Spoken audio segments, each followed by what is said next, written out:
بسم اللہ الرحمن الرحیم. شروع اللہ کا نام لے کر جو بڑا مہربان نہایت رحم والا ہے. Welcome to my channel Ali Chuchu TV, the best for kids and family entertainment.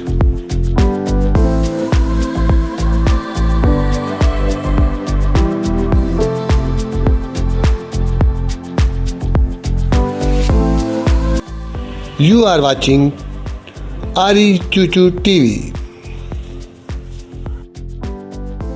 جادو کا آئینہ. پیارے بچوں سنتے ہیں کہ ایک جادوئی آئینے کی مدد سے اغوا کیا گیا شہزادہ کیسے بادشاہ اور ملکہ کو واپس ملا. ایک دفعہ کا ذکر ہے، کسی ملک میں ایک بادشاہ حکومت کرتا. اس کی ملکہ ایک نیک دل عورت تھی. وہ غریب لوگوں سے بہت محبت کیا کرتی تھی اور ان کی مدد بھی کرتی تھی، جس کی وجہ سے لوگ اسے دعائیں دیتے تھے. اللہ نے انہیں ایک نہایت خوبصورت اور نہار بیٹے سے بھی نوازا تھا. ان کے بیٹے کا نام شہزادہ ولید تھا. شہزادہ ولید ایک تمیز دار بچہ تھا اور اپنے ماں باپ کی ہر بات مانتا تھا، جس کی وجہ سے بادشاہ اور ملکہ اس سے بہت محبت کرتے تھے. ایک دن ملکہ شہزادہ ولید کے ساتھ محل کی بالکونی پر بیٹھی باہر کا نظارہ کر رہی تھی کہ محل سے کچھ دور بہت رونق تھی. لوگ شاہراہوں پر چل پھر رہے تھے. قریب کے بازار میں مردوں، عورتوں، بچوں کا رش تھا اور وہ بہت لوگ خریداری کر رہے تھے. ملکہ اور شہزادہ یہ سب کچھ دیکھ کر بہت خوش ہو رہے تھے. اچانک شہزادہ ولید نے ملکہ کا بازو ہلا کر اسے ایک لڑکے کی طرف متوجہ کیا. وہ لڑکا شہزادے کا ہی ہم عمر تھا اور اپنی ماں کے ساتھ جا رہا تھا. محل کے صدر دروازے پر وہ مچل گیا. چونکہ محل کا صدر دروازہ اس بالکونی کے بالکل نیچے تھا جس میں ملکہ اور شہزادہ بیٹھے تھے، اس لیے انہیں ماں بیٹے کی باتوں کی آوازیں صاف سنائی دے رہی تھیں. لڑکا اپنی ماں سے کہہ رہا تھا، ماں کل شہزادے کی سالگرہ ہے، وعدہ کریں آپ مجھے بھی سالگرہ میں بھیجیں گی. اگر آپ نے وعدہ نہیں کیا تو میں گھر نہیں جاؤں گا. یہ کہہ کر وہ وہیں زمین پر بیٹھ گیا. اس کی ماں نے کہا، ہم غریب لوگ ہیں، شہزادے کی سالگرہ میں ہمیں کون بلائے گا؟ بیٹا ضد مت کر، گھر چل، تمہارا باپ کام پر سے آتا ہوگا، مجھے کھانا پکانے میں دیر ہو جائے گی. لڑکے نے یہ سنا تو مایوسی سے ایک نظر محل پر ڈالی اور خاموشی سے ماں کے ساتھ چل پڑا. شہزادہ ولید نے کہا، امی حضور، اس لڑکے کا کتنا دل چاہ رہا ہے کہ وہ میری سالگرہ میں شرکت کرے. اس کی امی کہہ رہی تھی کہ غریب لوگوں کو شہزادے کی سالگرہ میں کون بلائے گا؟ آپ اس لڑکے کو کہہ دیں کہ کیا ہوا، وہ غریب ہے تو کیا ہوا، وہ سالگرہ میں ضرور آئے. ملکہ نے شہزادہ ولید کے سر پر محبت سے ہاتھ پھیرا اور بولی، شہزادے، ہمیں خوشی ہے کہ آپ اتنی اچھی باتیں سوچتے ہیں. امیر ہو یا غریب، سب اللہ کے بندے ہیں. اگر ہمارا بس چلے تو ہم آپ کی سالگرہ میں ملک بھر کے تمام بچوں کو بلائیں، مگر ہم ایسا نہیں کر سکتے. یہ کہہ کر ملکہ نے غلام کو اشارہ کیا اور اس سے بولی، تم جلدی سے اس عورت اور مرد لڑکے کے پیچھے جاؤ اور خاموشی سے پتہ کر کے آؤ کہ وہ لوگ کہاں رہتے ہیں. یہ کہہ کر ملکہ نے ایک غلام کو اشارہ کیا اور اس سے بولی، تم جلدی سے اس عورت اور لڑکے کے پیچھے جاؤ اور پتہ کرو یہ کہاں رہتے ہیں. ملکہ کا حکم پا کر غلام فوراً روانہ ہو گیا اور تھوڑی دیر بعد سب کچھ آ کر ملکہ کو بتایا. اگلے دن اس غریب عورت کے گھر پر شاہی بگی آ کر رکی. اس عورت کا شوہر کام پر گیا ہوا تھا. دو کنیزیں بگی سے اتر کر گھر میں گئیں. ان میں سے ایک کنیز نے لڑکے کی ماں کو بتایا کہ ملکہ صاحبہ نے یہ کہلا کر بھیجا ہے کہ وہ عورت اور اس کا لڑکا شہزادے کی سالگرہ کی تقریب میں شرکت کریں. کنیزیں اپنے ساتھ ایک بڑا سا تھال بھی لے کر آئی تھیں جس میں ایک ریشمی کپڑا پڑا ہوا تھا. وہ تھال انہوں نے اس غریب عورت کے حوالے کیا اور چلی گئیں. وہ عورت بہت خوش تھی کہ اس کے بیٹے کی خواہش پوری ہو گئی تھی. اس نے بیٹے کو بھی اس بارے میں بتایا تو وہ بہت خوش ہوا. تھال میں اس عورت کے بیٹے کے لیے زرق برق پوشاک تھی، سنہری شیروانی اور چاندی کے رنگ کا ریشمی پاجامہ، ساتھ میں کامدار ٹوپی اور جوتے بھی تھے. اس کے علاوہ مخمل کے کپڑے کی ایک تھیلی میں بھی تھی جس میں اشرفیاں تھیں۔ وہ عورت ملکہ کو دعائیں دینے لگی۔ وہ سمجھ گئی تھی کہ کل شام ملکہ نے ان دونوں کی باتیں سن لی تھی۔ اس کے بیٹے نے سب چیزیں دیکھ کر کہا، ہماری ملکہ صاحبہ کتنی اچھی ہیں، وہ ہمارا کتنا خیال رکھتی ہیں۔ ابا کام پر سے آئیں گے اور ان چیزوں کو دیکھیں گے تو وہ بھی خوش ہوں گے۔ اس کی ماں نے کہا، ملکہ صاحبہ نے ہم غریبوں پر واقعی بہت مہربانی کی ہے۔ لڑکے نے کہا، میں شہزادے کو تحفے میں دینے کے لیے کیا چیز لے جاؤں گا؟ وہ چیز ایسی ہونی چاہیے کہ اسے دیکھ کر شہزادہ خوش ہو جائے۔ ہم بازار جا کر کچھ لے آئیں۔ میرے خیال میں تو ہم سرکنڈوں کی گاڑی خرید لیں، اسے شہزادہ دیکھ کر بہت خوش ہوگا، وہ اسے اپنے محل میں مزے سے چلاتا پھرے گا۔ ہٹ، سرکنڈوں کی گاڑی بھی کوئی تحفے میں دینے کی چیز ہے؟ سب لوگ مذاق اڑائیں گے۔ تمہارا ابا کام پر سے آ جائے، مشورہ کر اس سے پوچھیں گے کیا دینا چاہیے۔ ویسے شہزادے کو تحفے میں جادو کا آئینہ دوں گی جسے ایک پری نے خوش ہو کر انعام میں تمہارے ابا کو دیا تھا۔ یہ اس وقت کی بات ہے جب تم پیدا بھی نہیں ہوئے تھے۔ انہوں نے اس پری کی مدد کی تھی۔ وہ پری انجانے میں کنویں میں گر گئی تھی اور وہ زخمی تھی۔ تیرا ابا کنویں سے نکال کر گھر لے آیا اور ہم نے کئی روز تک اس کی خبر گیری کی۔ وہ بالکل ٹھیک ہو گئی تھی۔ اس خوشی میں اس نے آئینہ تیرے ابے کو دیا تھا۔ اس آئینے کی خاص بات یہ ہے کہ اس کو دیکھ کر دل میں کسی بھی شخص کا نام لیا جائے تو وہ دنیا میں کہیں بھی ہو اس آئینے میں نظر آنے لگے گا۔ پاکستان میں ایسی بہت سی عجیب و غریب چیزیں ہوتی ہیں، لیکن ماں شہزادہ اس آئینے کا کیا کرے گا؟ اس کے لیے تو ہمیں کوئی کھلونا لینا چاہیے۔ لڑکے نے کہا، اس سے اچھا اور کون سا کھلونا ہوگا؟ ارے جب شہزادہ باغ میں کھیل رہا ہوگا اور بادشاہ سلامت دربار میں اور ملکہ صاحبہ اندر محل میں ہوں گی تو وہ اس آئینے میں انہیں دیکھ سکے گا۔ بچوں کے لیے تو یہ بہت ہی حیرت انگیز چیز ہے، ایسا ہے نا جس میں بجائے خود کی شکل دیکھنے کے دوسرے لوگوں کو دیکھا جائے۔ شہزادہ اس آئینے میں اپنے رشتہ داروں کو بھی دیکھ سکے گا جو دوسرے ملکوں میں رہتے ہیں۔ اس کی بات سن کر لڑکا مطمئن ہو گیا۔ جب اس عورت کا شوہر شام کو گھر آیا تو اس کی بیوی نے اسے پوری کہانی سنائی۔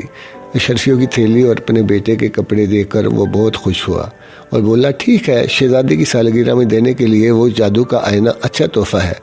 اگلے روز وہ عورت اپنے بیٹے کے ساتھ شہزادے کی سالگرہ میں شرکت کے لیے محل جا پہنچی۔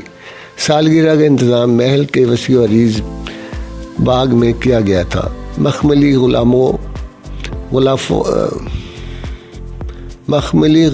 غلافوں میں لپٹی کرسیوں پر مہمان بیٹھے ہوئے تھے۔ چونکہ اس عورت اور اس کے لڑکے کو ملکہ نے خاص طور پر مدعو کیا تھا، اس لیے ایک کنیز نے ماں بیٹے کو بڑی عزت سے کرسیوں پر بٹھایا۔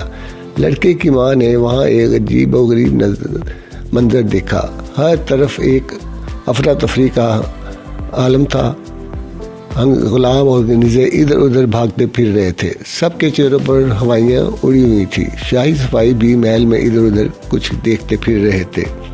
سالگرہ میں آئے ہوئے مہمان بھی پریشان نظر آ رہے تھے۔ اس منظر کو دیکھ کر اس عورت نے کنیز سے اس بارے میں دریافت کیا۔ سالگرہ کی تقریب کا وقت سر پر ہے، مگر شہزادے صاحب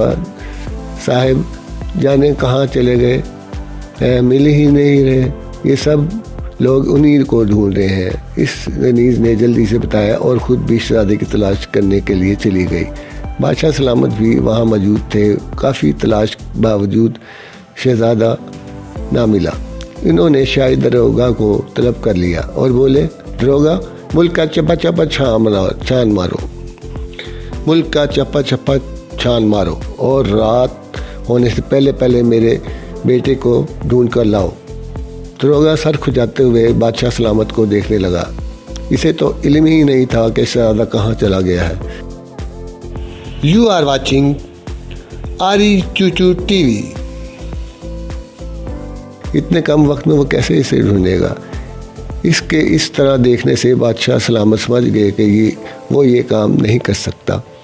وہ پریشانی کے عالم میں ٹہلتے ٹہلتے کچھ سوچنے لگے۔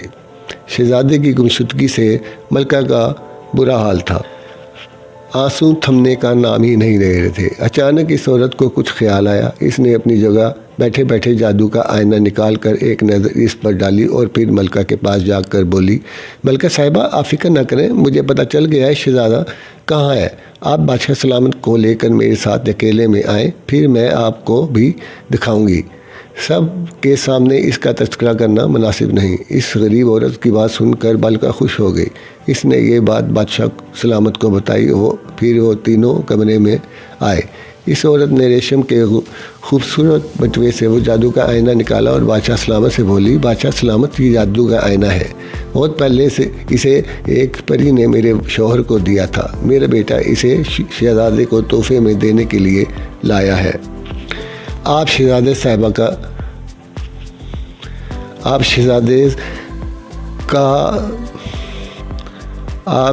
صاحب کا دل میں خیال لا کر اس آئینے پر نظر ڈالیں، وہ آپ کو نظر آئیں گے۔ میں انہیں دیکھ چکی ہوں، انہیں کسی نے قید کیا ہوا ہے۔ بادشاہ سلامت نے جھپٹ کر آئینہ اس کے ہاتھ سے چھین لیا۔ جیسے ہی انہوں نے آئینے پر نظر ڈالی تو انہیں اپنا شہزادہ نظر آ گیا۔ اس کے ہاتھ پاؤں بندھے ہوئے تھے اور آنکھوں پر پٹی بندھی ہوئی تھی۔ اس کے پاس دو آدمی کھڑے ہوئے تھے۔ بادشاہ سلامت دونوں کو پہچان گئے۔ ان میں سے ایک ان کا وزیر تھا جس کا نام جان عالم تھا، وہ دوسرا شخص غلام تھا۔ محل میں یہ غلام ہی شہزادے کی دیکھ بھال کیا کرتا تھا۔ بادشاہ سلامت جان عالم وزیر پر بہت اعتماد کرتے تھے، مگر پچھلے دنوں انہوں نے ایک دوسرے وزیر کو ترقی دے کر اپنا وزیر خاص بنا لیا تھا۔ جان عالم اس بات سے جل گیا تھا، مگر اسے امید تھی کہ وہ وزیر خاص اسے بنایا جائے گا۔ اس کی امید پوری نہ ہوئی تو اس نے بادشاہ سے بدلہ لینے کے لیے شاہی غلام کی مدد سے شہزادے کو محل سے اغوا کر لیا تھا۔ ملکہ اپنے شہزادے کو اس حال میں دیکھ کر صدمے سے نڈال ہو گئی، مگر بادشاہ سلامت سخت غصے میں آ گئے۔ انہوں نے اس وقت باہر نکل کر داروغہ کو حکم دیا کہ اس نمک حرام وزیر اور غلام کو فوراً گرفتار کر کے میرے سامنے پیش کرو۔ بادشاہ سلامت کا حکم سنتے ہی داروغہ بہت سے سپاہیوں کے ساتھ فوراً وزیر کے گھر پہنچا۔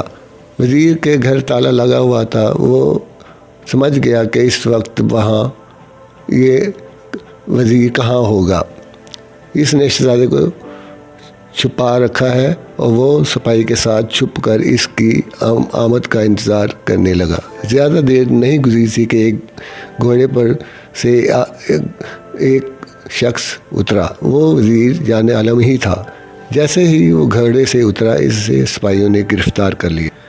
داروغہ نے اپنی تلوار نکال کر اس کے سینے پر رکھ دی اور آنکھیں نکال کر نہایت غصے سے دھاڑ کر بولا، نمک حرام، جلدی بتا شہزادے صاحب کو کہاں تو نے چھپا کر رکھا ہے۔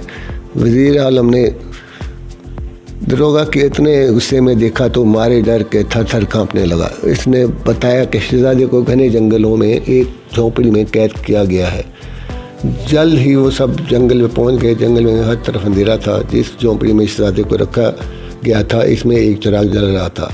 انہیں شہزادے کی سسکیاں سنائی دے رہی تھی۔ اس کی آنکھوں پر پٹی بندھی تھی، ہاتھ پاؤں بندھے ہوئے تھے۔ داروغہ نے جلدی سے اسے آزاد کیا، اسے تسلی دی۔ وہاں پر شہزادے کی نگرانی کرنے والے غلام کو بھی گرفتار کر لیا گیا۔ سزا کے خوف سے غلام رونے لگا۔ اس نے روتے ہوئے بتایا کہ یہ منصوبہ جان عالم وزیر نے بنایا تھا۔ اسے محل سے شہزادہ کو اغوا کرنے کے لیے بہت ساری اشرفیاں دی تھی۔ غلام نے یہ بھی بتایا کہ وزیر کو اس بات کا دکھ تھا کہ بادشاہ سلامت نے اسے کی بجائے کسی اور کو وزیر خاص بنا لیا ہے۔ شہزادے کو قید کر کے وہ بادشاہ سے انتقام لینا چاہتا تھا۔ ان دونوں مجرموں کو سپاہیوں نے زنجیروں میں جکڑ دیا اور قید خانے میں بند کرنے کے لیے اپنے ساتھ لے گئے۔ وزیر اور غلام کو ان کے کیے کی سزا مل گئی۔ اس کے بعد داروغہ شہزادے کو لے کر محل پہنچا اور بادشاہ سلامت کو تمام کہانی سنائی۔ شہزادے ولید کو دیکھ کر بادشاہ سلامت نے اطمینان کا سانس لیا اور گلے سے لگا لیا۔ ملکہ تو خوشی سے نہال ہو گئی تھی۔ اگلے دن اس خوشی میں پورے ملک میں جشن منایا گیا۔ محل میں بھی ایک تقریب تھی جس میں سب امیر غریب شرکت کرنے آئے۔ اس عورت کو ملکہ نے خاص طور سے اس تقریب میں بلایا تھا۔ وہ آئی تو ملکہ نے کہا، نیک دل خاتون، اللہ نے ہم پر بڑا کرم کیا کہ ہمارا شہزادہ ہمیں بحفاظت مل گیا، اس کا وسیلہ تم بنی تھی۔ اگر تم وہ جادو کا آئینہ نہ دیتی تو ہمیں کیسے پتہ چلتا کہ ہمارا شہزادہ کہاں ہے؟ وہ عورت بولی، ملکہ عالیہ آپ بہت نیک اور رحم دل ہیں، آپ نے مجھ غریب کے بیٹے کی خواہش پوری کی تھی اور اسے شہزادے کی سالگرہ میں بلایا، جس کی وجہ سے میرا بیٹا بہت خوش ہو گیا تھا۔ اللہ نے آپ کو اس نیکی کا صلہ دیا۔ نیکی کبھی رائے گاہ نہیں جاتی۔ یہ جادو کا آئینہ میں شہزادے صاحب کو دیتی ہوں، وہ اسے دیکھ کر بہت خوش ہوں گے۔ اس کی بات ٹھیک نکلی۔ شہزادہ ولید اس عجیب و غریب آئینے کو پا کر بہت خوش ہوا۔ وہ اپنے دل میں جس شخص کے متعلق بھی سوچتا وہ اسے آئینے میں نظر آنے لگتا۔ وہ اس آئینے کو ہر وقت اپنے پاس رکھتا۔ شہزادے کے مل جانے سے بادشاہ سلامت بھی بہت خوش تھے۔ انہوں نے اس عورت کو بہت سا انعام و اکرام سے نوازا، جس سے اس کے دن پھر گئے اور وہ اپنے شوہر اور بیٹے کے ساتھ ہنسی خوشی زندگی گزارنے لگی۔ پیارے بچوں، کیسی لگی آپ کو یہ کہانی؟ پسند آئی ہو تو لائک کرنا، کمنٹ کرنا، چینل کو سبسکرائب کرنا اور شیئر کرنا تاکہ دوسرے بچے بھی اس سے لطف اندوز ہو سکے اور میں آپ کو اسی طرح کی نئی کہانیاں سناتا رہوں۔ پھر ملتے ہیں ایک نئی کہانی کے ساتھ۔ اللہ حافظ۔ You are watching Ari Chuchu TV.